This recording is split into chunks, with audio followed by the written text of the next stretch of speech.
Hello and welcome to the Tracy Sandler Show, brought to you by FIVO. I am your host, Tracy Sandler, and I am so excited to welcome to the show today NFL Network's Andrew Siciliano. Siciliano. I can speak. We had some technical difficulties, and apparently it affected my voice. But welcome to the show. I'm so excited to have you here. Talk a little Sunday Night Football, 49ers Chargers. But first and foremost, how are you today?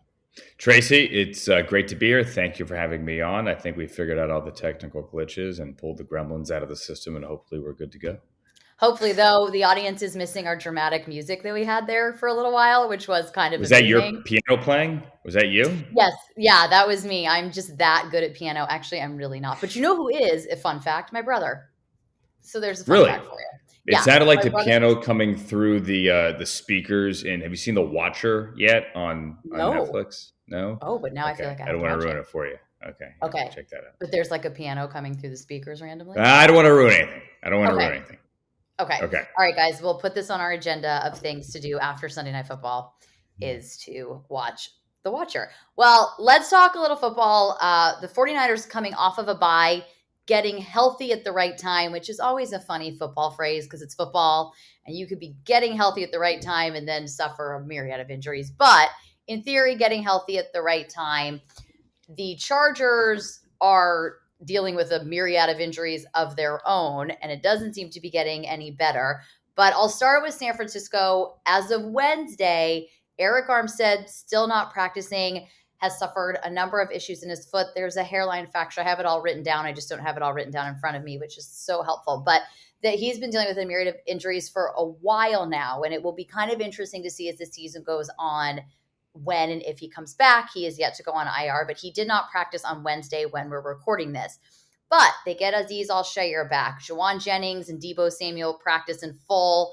Hamstrings good to go. Kyle Juszczyk is back and good to go. It looks like Jason Verrett may potentially be able to play on Sunday night. So there's a lot going on that's good for San Francisco, but they are 4-4.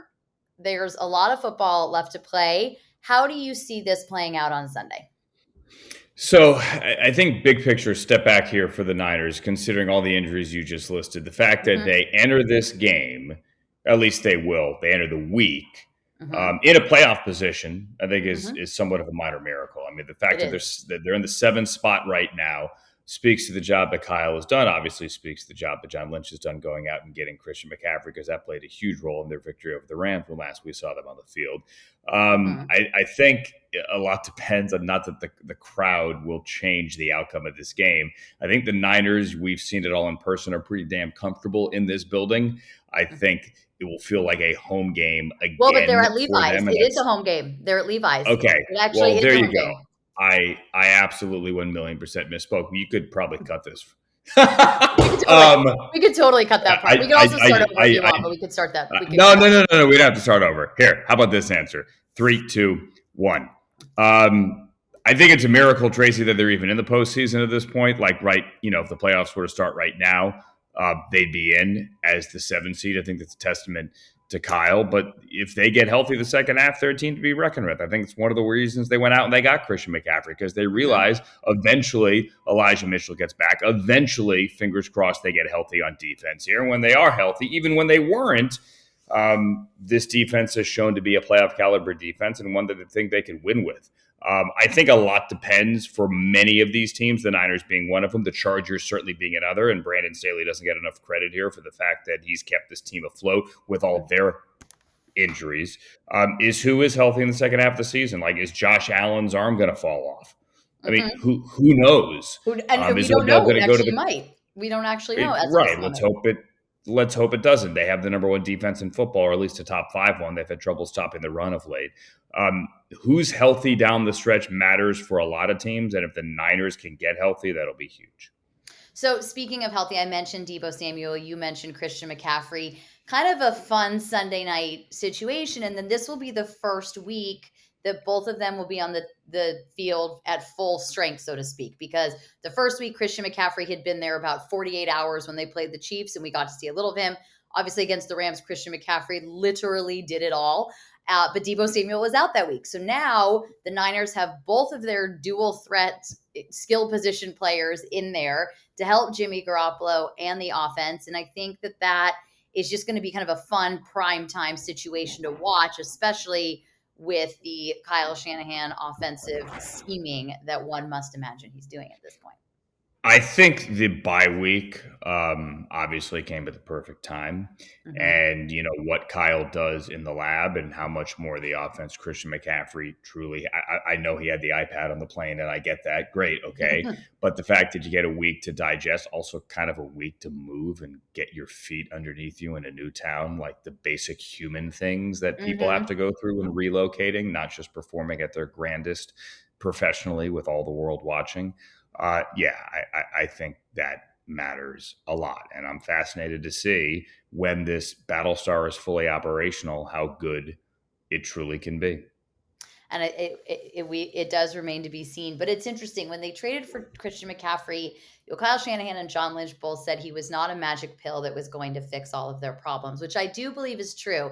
But then after watching him in the Rams game, no, he's not a magic pill that's going to fix all their problems. But he changes the offense. I mean, and that's just, obviously that's obvious, but he absolutely changes the offense, and he actually might end up being the magic pill, because I think the problem that this team was having was scoring points, and you had a defense that was performing at a high level most weeks, not all weeks, and has been dealing with a lot of injuries, but a defense has been performing at a high level, and an offense that couldn't keep up, or an offense that couldn't make up for the defensive deficiencies when they happen.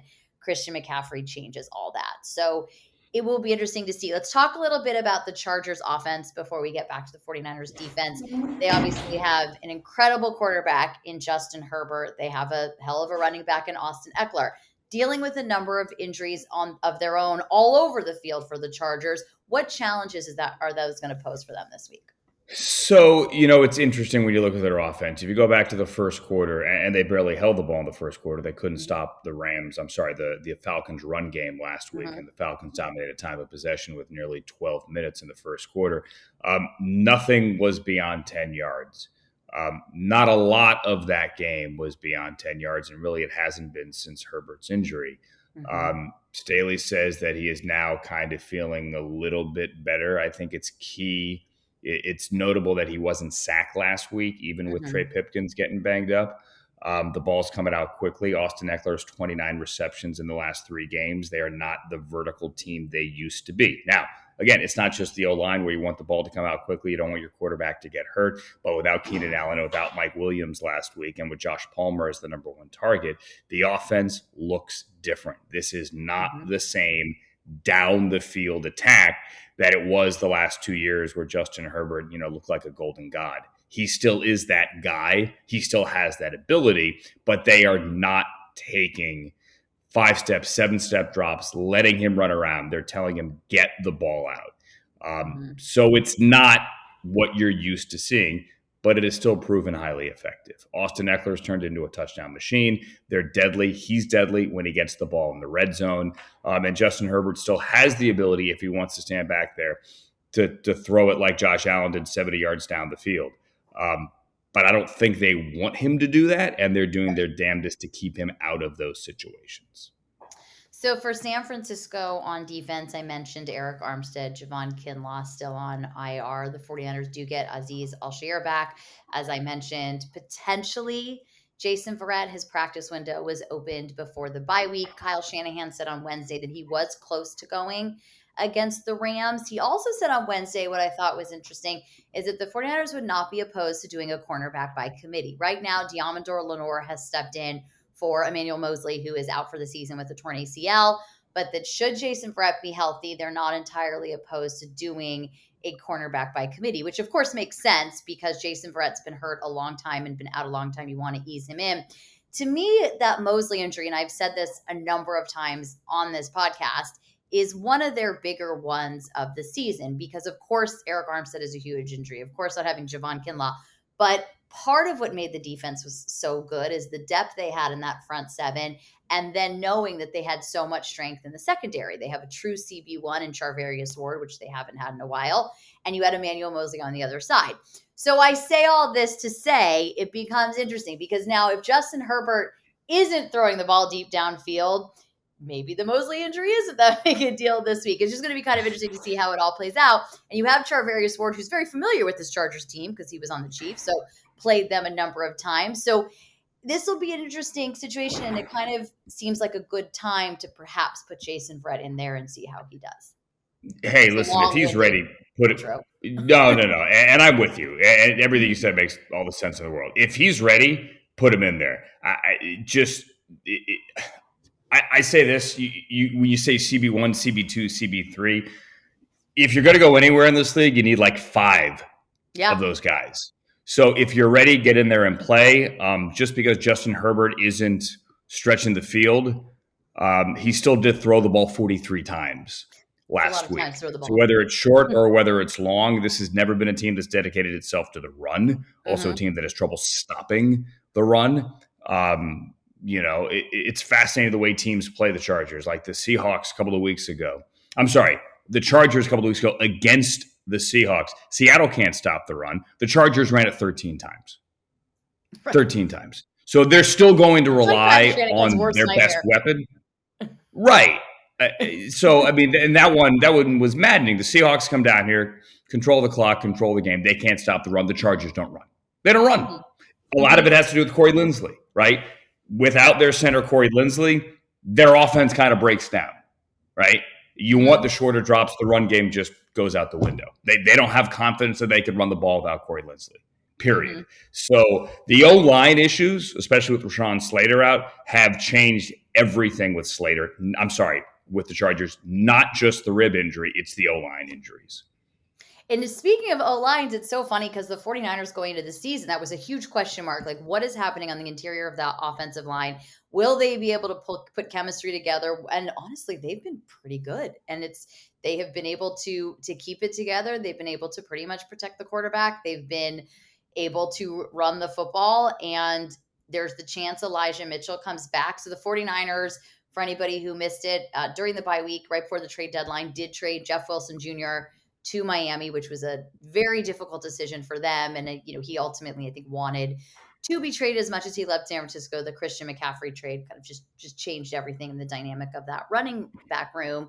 But in theory, they get Elijah Mitchell back. And so you have a 49ers team that loves to run the football. I mean, I honestly think the idea, Kyle Shanahan, if he were here 13, he would cringe at the idea of only running the ball 13 times. So you have a team that loves to run the football and has a number of personnel that can potentially do it. That's going to be quite the matchup on Sunday night to see how many times they can run the ball. And if the Chargers can't stop the run, I mean, this could be like one of these 30 running plays situations for San Francisco. Yeah, I mean, the Chargers have never been able to stop the run with Brandon Staley or before Brandon Staley. It's just an Achilles heel, and now they're without Austin Johnson as well, one of the defensive linemen that didn't get all the look. They Sebastian Joseph Day, Khalil Mack, those are the 2 offseason acquisitions for the defense. Kyle Van Noy, that got all the attention. J.C. Jackson, Austin Johnson was maybe the one that didn't get the attention. That was still a big loss when they lost him last week for the year. So the Chargers injuries, and again, I feel like in week 10, midway through the season, it's all about the injuries at this point. When you consider Allen, Williams, Bosa, Slater, J.C. Jackson, those aren't just 5 big names, right? I hate the word star, but those aren't just 5 star names. Those are 5 Pro Bowlers or all pros that they lost. Yet this is one of the 3 games this weekend where if the playoffs were to start today, they don't. But if they were, both of these teams would be in the playoffs. Now, it's a lot different if Cade York hits the kick a couple of weeks ago in Cleveland, right? Brandon Staley went for it on 4th down, shouldn't have gone for it on 4th down, gave York a chance to win. Maybe we'd feel differently about this team right now, injuries or not. But he survived. They won. Then they went to Atlanta, beat a first-place team there. And now this is another test for a team on the road that somehow has found a way, partly because of Justin Herbert. It's funny. We are officially in if the playoffs started today's season. We're officially there. I feel like week 10 is like where we hit that point. You mentioned no Joey Bosa, so we won't have a Bosa brothers, Bosa against Bosa. Not that they'd match up against each other, but that's just an aside. That was a conversation in the locker room today, and Nick Bosa was asked about it. Interesting because they both had groin injuries, but Nick's clearly not as serious as Joey's. But so we'll miss a little Bosa brotherly love on the field. That's really all I have to say on that matter. That's it. That's basically it. Well, I mean, I assume the family's still coming regardless. I would imagine the family will still be there. I think everybody will. Now maybe they just root for the 49ers. Maybe you're not torn. I don't know how this works. I don't have 2 kids playing in the NFL, but when and if I do, I'm going to get right back to you. If you do. Would you be the mom, though? Would you be the mom that has the split jersey down the middle? I think I'd have to be, right? And mine would be bedazzled. Here's one. Is there a go-to tailor or seamstress that does the split? Because it's a very small market. Very, very niche. Very niche market. There's the St. Browns, there's the Haywards, there's the Watts, there's the Bosas. I'm sure I'm missing a few. The Watts, I think you got to do like a 3, right? Aren't there like 3 Watts? But there's 2 on the Steelers. Oh, right? But there's then you got to represent both. Then there's the Edmonds and the Haywards. You have 2 Haywards on the Steelers as well. That makes it easier. There's a 3rd set of brothers. At one point, the Steelers had 3 sets of brothers. Who's the other one? Oh, the Davises. See, what the nice thing is, if you have 2 on the same team, and those are the only 2. See, the Watts, if you have the 2 and then the Arizona Watt, like that's a whole different thing. But if you, for the Haywards, you just have 1 jersey, and all you have to do is put 2 different numbers on it. So then there was a week, right? A couple of weeks ago, there was a Sunday at 1:00 Eastern in which the St. Browns, Equanimous for the Bears, and Amon-Ra for the Lions. Granted, they play each other twice a year now. Well, they did before because the other was with the Packers. But there was a Sunday a couple of weeks ago in which they scored simultaneous touchdowns like within a minute of each other. That's amazing. That'll never happen again. That's like a solstice or something, or a lunar. It could. I'm assuming they hope it does happen again, but yes. I guess that's true. I guess they probably, but that's kind of crazy. That's really fun. Oh, I like that. I do wonder if there's a specific seamstress for this or tailor. We're gonna have to find out. We have a lot of things that we need to get back to people. That's an entire podcast if you could find that person, if they exist. If they exist, I'm gonna see if I can find that person. If you're listening, I'm sorry for the noise here. Hold on, Trey. Yeah, because the wind is blowing my door open and then the alarm keeps buzzing, so I apologize for the noise. Oh, you're fine. That's fine. It's super windy. It's first world problem, but I'm in the Bay Area now. But it was so crazy windy in LA earlier in the week. Is it still that still seems to be an issue? Oh yeah. The rain went away. The rain was still coming down this morning, like biblical rain this morning, but now it's gone and now it's clear as all get out. But it is still very, very windy. It is very clear in the Bay Area. Hopefully, it stays that way through Sunday Night Football. I want to talk a couple other big football stories, but before we do that, big football stories. I mean, I literally sound, maybe Wednesdays to record are not my day. I sound like a big football stories, but I'm going to start doing a segment on this podcast called big football stories, and we're just going to see how it goes. But I would like to get a game prediction from you for Sunday night. Back-to-back home games in prime time. I say considering what happened last time, I say I'll take the Niners. Don't give me. I don't know. Do I want to give a score? Do I want to give a score? I'll say 24-17. How about that? So here's my next fun question. And when I say last time, I mean last home game. Go ahead. No, I know what you mean. My next fun question is, does Christian McCaffrey have a rushing and receiving touchdown? I don't think he's going to throw a touchdown pass again on Sunday, though who's to say, who knows? But does he have both a rushing and receiving touchdown on Sunday night? For recreational purposes only, I'll say, making this up because it's a guess, that he scores only 1 touchdown. How about that? Okay, and then here's my next one. This is a game I, by the way, had not planned on, but now I'm just going with it. Okay, go for it. Austin Ekeler will score 2 more touchdowns because that's all he does is score 2 touchdowns in every game. Will Deebo Samuel score a rushing or receiving touchdown or both? Oh my God. I'm just going to keep this going. What do you This is want my me to last say? one. What do you want I me to want say? you to say whatever Okay. you think might happen. I want this to be I'll say your he time. too is limited. I'll say he too is limited to one touchdown. And anyone Okay. who claims that they can predict how many touchdowns a player will score in a game is scamming you. But here's my final one, because this has now just been a fun game, mainly for me, because I don't think you're enjoying it at all. Will No, I am. Keep going. will I just don't know. but that's I mean, if we only talked about things we know about, we would really not have that much to do. My last and final one is, will someone other than Jimmy Garoppolo throw a touchdown pass for San Francisco on Sunday night? No. Okay. Unless it's like a 50-point blowout, which it won't be, No. and they pull Jimmy, and then Brock Purdy throws one in the fourth quarter. Okay. There we go. Will someone Does that other work? than Justin Herbert throw a touchdown pass for the Chargers? I want to be fair. I feel like I was very 49ers focused on that game. No, same scenario. Unless he gets knocked out, which, fingers crossed. But if he does get knocked out, then it'd be NFL Network's Chase Daniel, who's in there. Monday night analyst Chase Daniel, who'd be in there. So the answer would probably be no. I'm going to go ahead and say would be no. If the 49ers beat the Chargers on Sunday night, I think they should petition the league to only play teams from LA and to have more of them. That's my hot take for you. As a part-time Rams employee, I'll just let that go. It was funny, after the Rams 49ers game, you probably won't like this either, but before the bye week, George Kittle had said he was excited to play other teams. He felt like he'd played the Rams 4 times in 11 weeks of football, which he was right. Between week 18, the NFC. He was right. He had, yeah.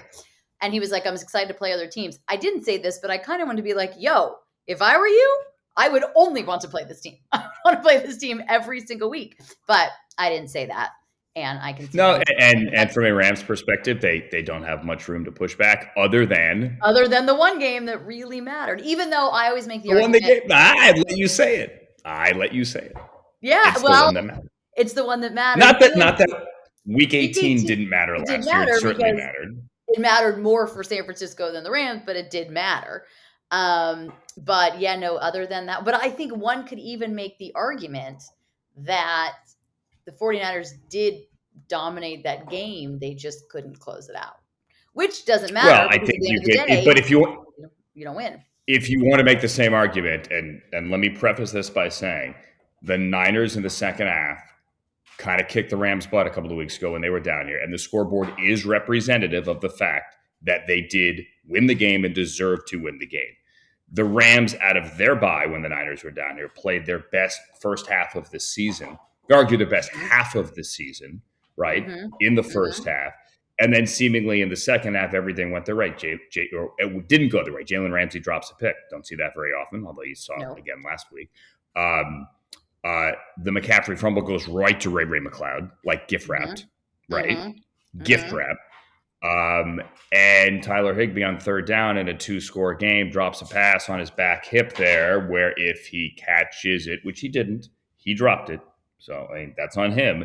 He's got clear sailing down the sideline. Not saying he scores, but you get into field goal range at a minimum scoring range, and maybe then it turns into a 1-score game. Doesn't mean they're going to win.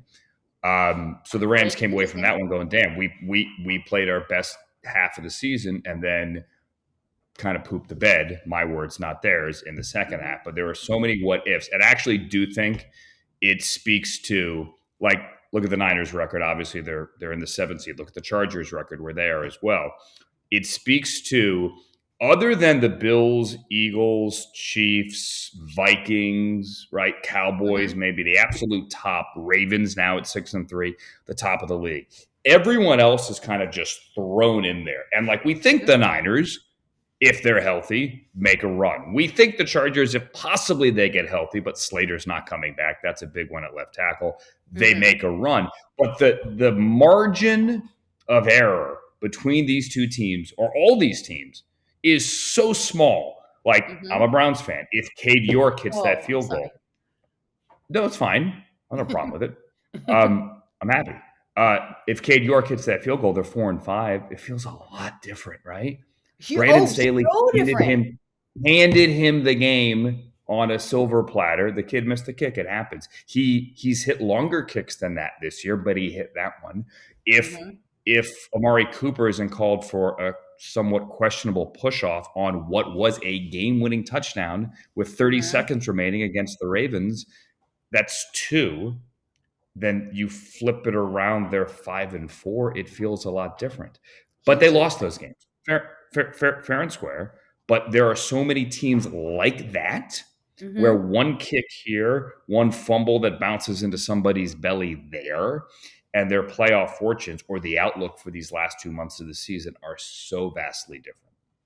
Well, and that's the thing that's kind of so cool and so frustrating about the NFL. I mean, I feel like there is so much more parity that we've seen in the league in the last couple of years, but it really is, it's so cliche, but it is very much a game of inches, and it is the what ifs and what if that and this and what if that, and that, that changes everything. And San Francisco had said it before the bye, 4-4 sounds so different than 3-5. And it is Absolutely. so different than 3-5. They dealt with 3-5 before, but you probably don't want to be doing that every single season, but it just sounds so different. And that's kind of the cool thing about the NFL. And that's what makes these games so exciting, is because it is this fumble bounced right into his hands, but this one didn't. And that's what kind of makes it, that's what makes it fun. That's why we like to watch every week. And it's the greatest show on earth, so Right. to speak.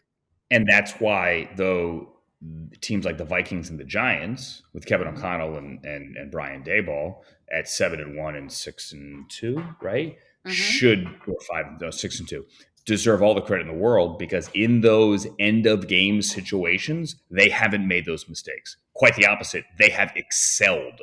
You could say the Vikings aren't blowing anyone out. They win 6 straight one-score games. Okay, well, that's great. That's actually a good thing. I don't consider it a bad thing. In 6 straight scenarios, end of game scenarios, they have excelled and also gotten some breaks every single time. Same goes with the Giants. Mm-hmm. They lost in Seattle before the bye, but in those end of game situations, you make your own luck, and they have made good luck with good execution.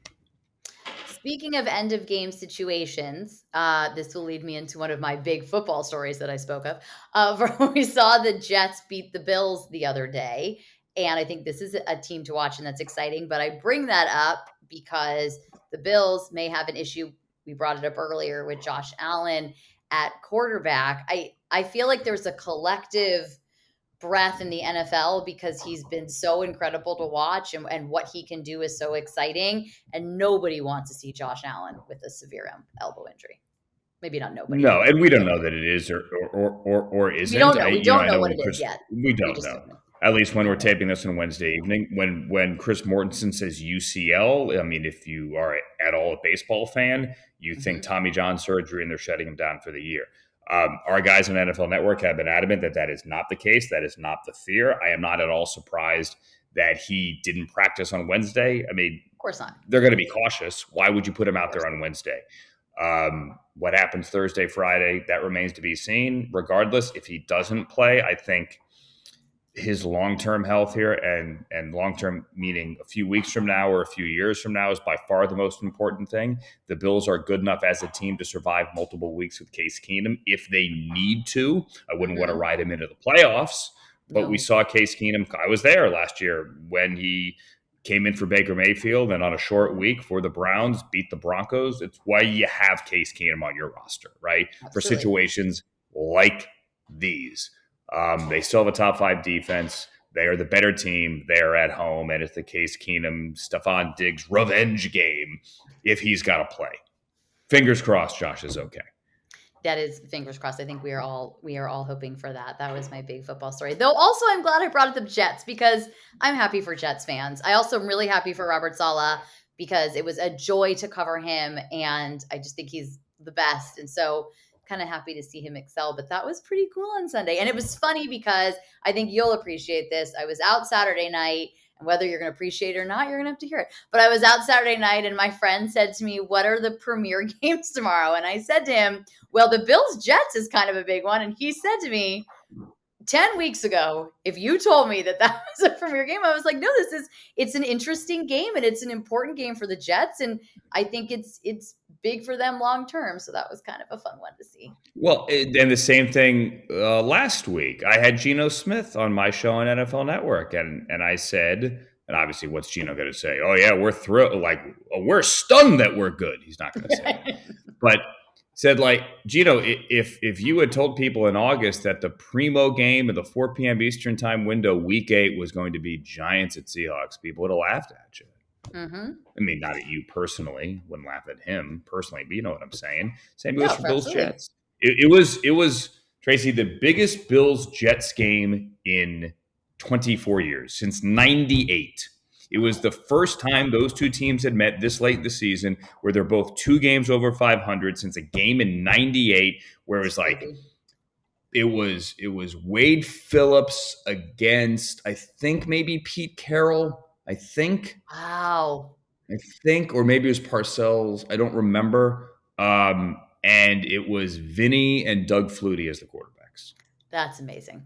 That is absolutely amazing. But I think that's a cool thing about this season too, is that we're seeing different teams who are excelling. The Eagles, the Giants, the Vikings, the Jets. Maybe they're not excelling, but they certainly are getting there. The Bills and the Chiefs obviously have been excelling now for a couple of years, but it's like these young, exciting, fun quarterbacks. It's just kind of a changing of the guard. And then on top of that, we still got a vintage Tom Brady game-winning drive, just to remind everybody that sometimes he's still got it.